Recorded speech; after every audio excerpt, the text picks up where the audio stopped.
Welcome to माय YouTube channel Dhaneshwar आ little help अनजालु अनजालि फरायसाफोर दिनै आं नोंसोरखौ द' थाखोनि इंराजि आयदाखौ फोरोंनि बेवहाय आं लेसन 2 टम सयर रायथाइखौ फोरोंनोसै। दिनै आं नोंसोरखौ बेनि सोंनाय फिननायखौ नागिरदों। बेनि सोंनाय फिननायखौ होनायनि सिगां जायफोरा बेनि भिडिअखौ नायाखै पार्ट 1 खौ बेखौ नायनानै लानो थाखाय आं गुरै खालामनाय जाबाय, मानोना बे पार्ट 1 भिडिअखौ नायाब्ला बेनि सोंनाय फिननायखौ बुजिनो गोब्राब जागोन। से नाम्बार दङ लेट्स फाइन्ड हाउ माच वी हेव आन्डारस्टुड। फै जोङो नायनोसै जों मा बुजि मोनखो।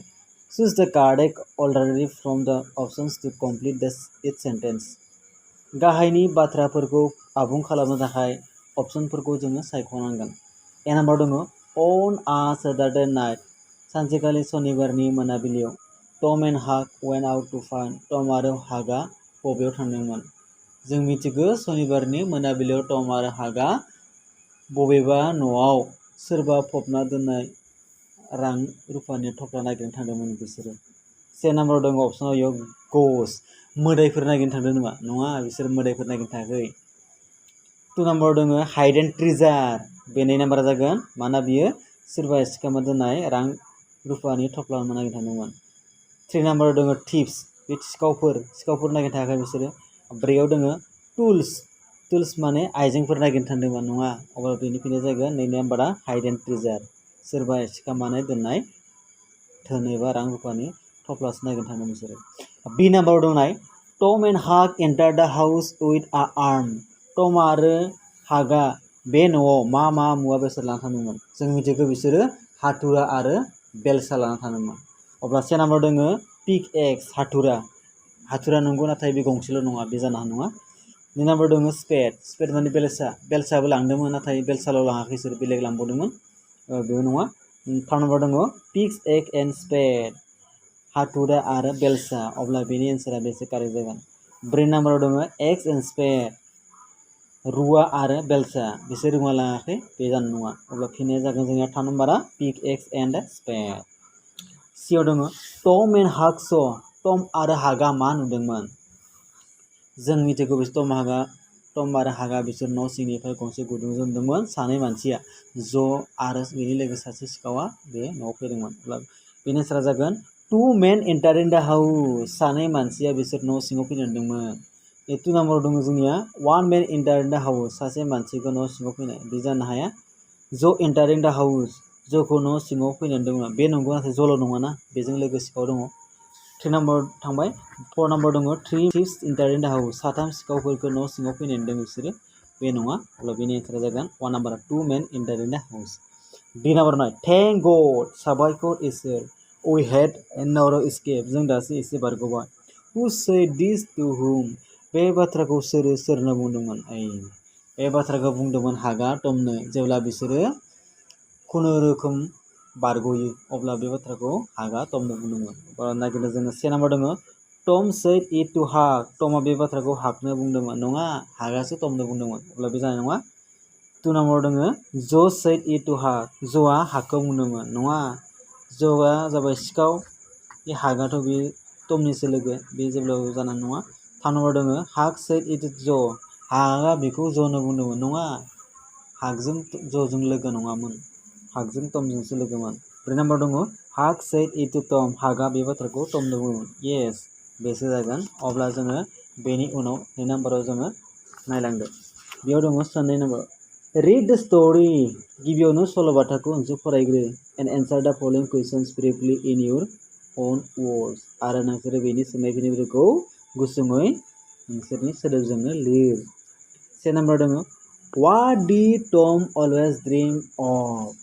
टमआ जेब्लाबो मा सिमां नुयोमोन? जों मिथिगौ टमआ जेब्लाबो मोदाय दावदायफोरा थानाय न'आव सोरबा गालांनाय धोन एबा रां रुफानि बाक्सु नुनाय नुयोमोन। अब्ला फिननाया जागोन जोङो टम had always dreamed of finding boxes of hidden treasure in haunted houses।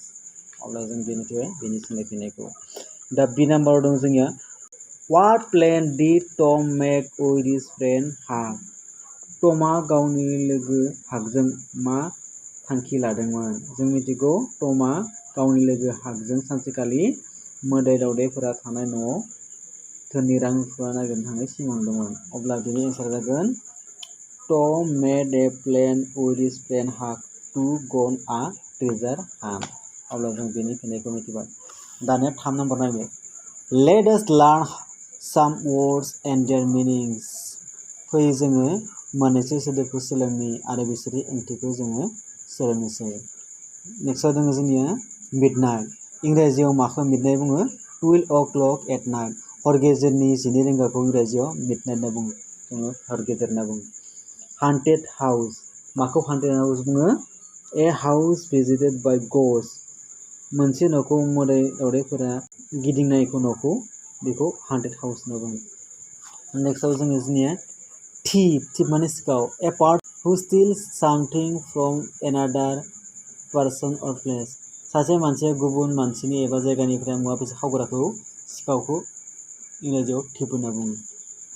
नेक्स्टआव जोङो dig माने जावनाय। Two make a hole in the ground or remove something from the ground with a tool. मोनसे गुदुं एबा हायाव जायखिजाया मोनसे मुवाजों जावनायखौनो इंराजियाव dig होनना बुङो। staircase, a set of stairs inside a building including the posts and rails. बिल्डिंआव गाखोलांनाय बाहागोखौनो staircase होनना बुङो। lame माने खरा।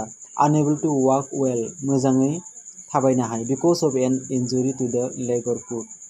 आथिङाव एबा आफाथालफायाव माबा मोनसे जाहोननि कारनै थाबायनो हायैखौ इंराजियाव लेम होनना बुङो। ग्राम्बल, कमप्लेन एबाउट सामथिं, मानिबा बागै अजद होनायखौ इंराजियाव ग्राम्बल बुङो। Topple, became unsteadily and fell down, मोजाङै थानो हायै एबा गोलैनायखौ इंराजियाव टपल होनना बुङो। Wrap, to cover something completely in paper or other material, माखौबा पेपार एबा गुबुन मुवाजों जोख्लोबनायखौ इंराजियाव रेप होनना बुङो। अब्ला जोङो बेखौ मिथिबाय जोङो आरो बेनि ओंथिखौ मिथिबाय जेब्ला जोङो बि नाम्बारनि सोंनाय फिननायखौ जोङो होनो हासिगोन। बि नाम्बार दङ now rewrite the sentences replacing the underlined words with the words you learned above. गाहायनि सोदोबफोरखौ नोंसोरो गोजौआव सोलोंनाय सोदोबफोरजों लिरनांगोन। 1 नाम्बार दङ Tom and Huck selected a house visited by ghosts for their new adventure. टम आरो हाकआ मोदाय दावदायफोरा गिदिंनाय मोनसे गोदान न'खौ सायख'दोंमोन। अब्ला मोदाय दावदायफोरा गिदिंनाय न'खौ जों इंराजियाव मा मिथिगौ? हान्टेड। अब्ला जों बेयाव हान्टेड लिरनांगौ। 2 नाम्बार दङ Tom and Huck started their journey at 12 o'clock at night. टम आरो हाकआ गावसोरनि दावबायनायखौ 12 बाजियाव लादोंमोन। 12 बाजिखौ जों मा बुङो? मिडनाइट। अब्ला जोङो मिडनाइट लिरनांगोन। The thief was trying to make a hole in the ground. बिसोरनि सिखावआ मा खालामदोंमोन? हायाव जावदोंमोन। The thief was trying to dig. He saw a set of stairs including posts and rails inside the haunted house. Set of stairs खौ मा होनना बुङो इंराजियाव? staircase होननांगोन। He saw a staircase inside the haunted house. Joe, one of the men, was a person who steals things. Joe, बिसोर सानैनि गेजेराव सासेया जोबोद मामोन? सिखावमोन। अब्ला सिखावखौ इंराजियाव बुङो thief. अब्ला जों बेनि सोंनाय फिननायखौ मिथिबाय। दानिया 4 नाम्बारखौ नायलायदो। Arrange the jumbled sentences in the proper order to get the summary of the story Tom Sawyer. गाहायाव थानाय उल्थां फाल्थां बाथ्राफोरखौ नोंसोरो सल'खौ बुजि मोनहोनो थाखाय नोंसोरो गोरोबहोनांगोन। Rewrite the sentence in the correct order. नोंसोरो बे सेन्टेन्सफोरखौ मोजाङै लिरफिननांगोन। Begin some of the sentences with the then, after, that, next, and finally to show how the parent events happen. नोंसोरो बेफोरखौ गोदान सोदोब then, after, that, next, and finally सोदोबफोरखौ बाहायनो हागोन। ए नाम्बार दङ They heard a voice outside. बिसोरो मोनसे सोदोब खोनादोंमोन। बे नंगौ नाथाय बेयो D नाम्बाराव जागोन। Two men entered the house. सानै मानसिया न'आव हाबदोंमोन। बे एक नाम्बाराव जागोन। Tom and Huck went out to find some treasure. बे जोंहा ए नाम्बाराव जागोन। टम आरो हाकआ सानसेखालि धोन एबा रां रुफानि थफ्ला मोननो थाखाय बिसोर नागिरनो थांदोंमोन। बेनि उनाव जागोन D number They started to dig at the place which Tom and Huck had chosen. बिसोरो बे जायगाखौ जादोंमोन जायखौ टम आरो हागआ सायख'दोंमोन। The two men left the place taking the box of the gold coins. बे सानै मानसिया बिसोरो सनानि बाक्सुखौ लाना थांदोंमोन।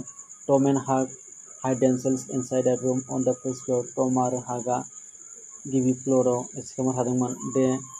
The boys started to dig at a place inside the house. बिसोर सानैया मोनसे जायगायाव जावनो हमदोंमोन। They selected a broken down house. बिसोरो मोनसे बायला जिला न'खौ सायख'दोंमोन। अब्ला जों बुजि मोनबाय बेखौ माबायदियै गोरोबहोनाय जायो। अब्ला आं दिनै बेखिनियाव फोजोबनोसै।